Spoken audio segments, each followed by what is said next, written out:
ఈరోజు నిజంగా చంద్రబాబు నాయుడు గారు తన ఈ మధ్యకాలంలోనే నిన్ననే కలెక్టర్ల సదస్సు జరుగుతూ ఉన్నప్పుడు తన నోట్లో నుంచి వచ్చిన కొన్ని మాటలు ఆశ్చర్యం కలిగించాయి.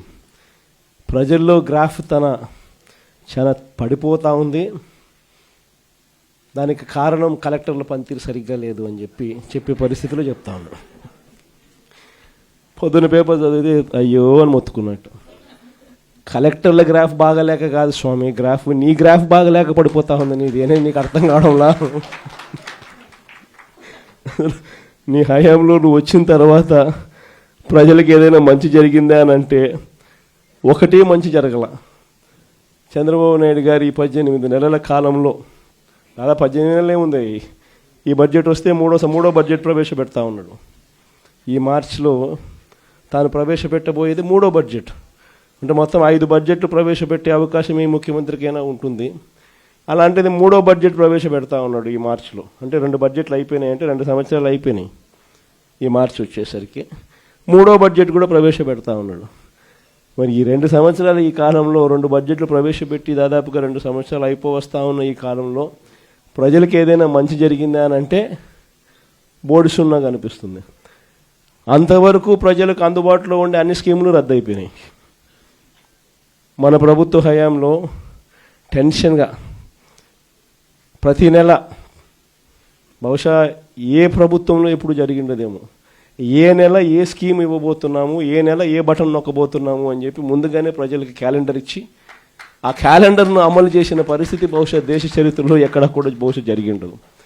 అలాంటి మన పాలన చూసి చంద్రబాబు నాయుడు గారు అవన్నీ చేయడమే కాకుండా, ఏముంది జగన్ చేసే పని ఎవడైనా చేయొచ్చు, ఇంట్లో ముసలోళ్ళైనా చేయొచ్చు అని చెప్పి అన్నాడు. అవన్నీ చేయడమే కాకుండా నేను సూపర్ 6, సూపర్ 7 కూడా హామీలు అమలు చేస్తానని చెప్పిన వ్యక్తి ఈ 22 ఏళ్ళు కావస్తా ఉన్న ఈ సమయంలో చంద్రబాబు నాయుడు గారి హయాంలో జరిగింది ఏమిటి అని అంటే, అన్ని పథకాలు, గతంలో జరిగే అన్ని పథకాలు రద్దు కావడం, సూపర్ 6, సూపర్ 7 మోసాలుగా మిగిలిపోవడం, పైగా వ్యవస్థలన్నీ పూర్తిగా నీరు గారిపోవడం, నిర్వీర్యమైపోవడం. ఈ 3 చూసాం మనం. అందుకే చంద్రబాబు నాయుడు గ్రాఫ్ ఈరోజు ఎంత లేపినా కూడా గ్రాఫ్ లేయడంలా పైకి. ఎందుకంటే అన్ని అబద్ధాలు, అన్ని మోసాలు అని చెప్పి ప్రజలకు అర్థమైపోతూ ఉంది, కనిపిస్తూ ఉంది. కాబట్టి అసలు మొట్టమొదటిసారిగా వ్యవస్థలన్నీ కూడా కుప్పగూలిపోయిన పరిస్థితి చూస్తూ ఉన్నాం.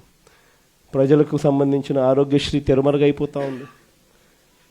ప్రజలకు సంబంధించిన ఫీజు రీయింబర్స్మెంట్, పిల్లలకు సంబంధించిన ఫీజు రీయింబర్స్మెంట్ బకాయిలతో పిల్లలు చదువులు ఆగిపోతూ ఉన్నాయి. ఏ రైతుకు గిట్టుబాటు ధరలు రాని పరిస్థితి. సూపర్ 6, సూపర్ 7తో అన్ని రకాలుగా మోసాలు.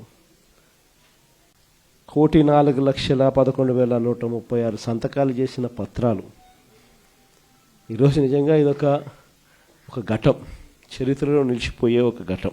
నాకు తెలిసినంత వరకు రాష్ట్ర చరిత్రలో ఎప్పుడూ కూడా ఈ స్థాయిలో ఇంత గొప్ప ఉద్యమం సక్సెస్ఫుల్గా పూర్తి చేసిన పరిస్థితులు బహుశా దేశ చరిత్రలో ఎప్పుడూ కూడా బహుశా చూసి ఉండకపోవచ్చు.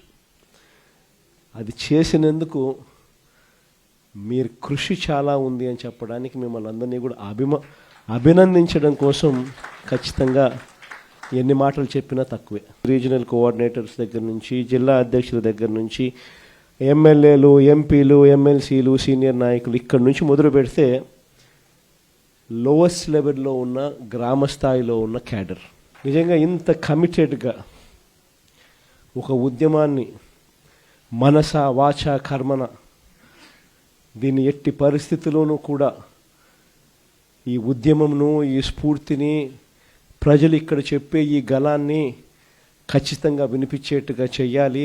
రాష్ట్ర ప్రభుత్వం మెడలు వంచాలి, ఆ నిర్ణయం వెనక్కి తీసుకునేట్టుగా రాష్ట్ర ప్రభుత్వం మీద ఒత్తిడి తీసుకుని రావాలి అని చెప్పి పట్టుదలతో ఇంత గొప్ప ఉద్యమం చేసిన చరిత్ర బహుశా రాష్ట్రంలో ఎప్పుడూ కూడా జరిగి ఉండదు. ఇక్కడ నుంచి మొదలు పెడితే గ్రామ స్థాయిలో ఉన్న ప్రతి కార్యకర్త దగ్గర వరకు కూడా ప్రతి ఒక్కరికి కూడా మనస్ఫూర్తిగా కృతజ్ఞతలు, అభినందనలు 2 కూడా తెలియజేస్తా ఉన్నాను. గవర్నర్ గారికి ఒక్కసారి పత్రాలన్నీ చూపించిన తర్వాత, ఆయనకు చెప్పిన తర్వాత, చూపించిన తర్వాత ఈ పత్రాలన్నీ కూడా కోర్టు ద్వారాలు కూడా తడతాయి.